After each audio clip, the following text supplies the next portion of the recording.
name is Mehuli Biswas and I am from Narula Public School, Grade 5.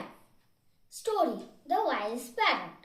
A merchant owned a wise parrot that lived unhappily in a golden cage, longing for freedom. When the merchant went abroad, the parrot asked him to send greetings to its wild relatives in the jungle, telling them it was stuck in a cage.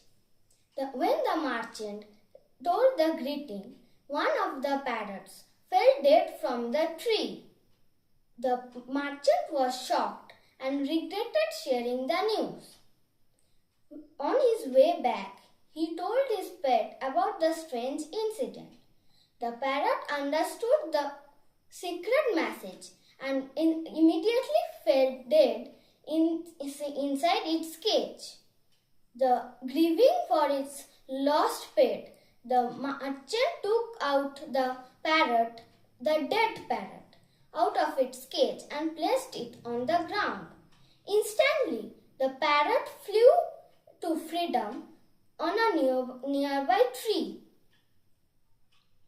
And explaining that the secret message, the merchant understood the wisdom of its parrot and let it go to freedom. The story teaches us that the true freedom is priceless and wisdom is the key to achieving it. Thank you.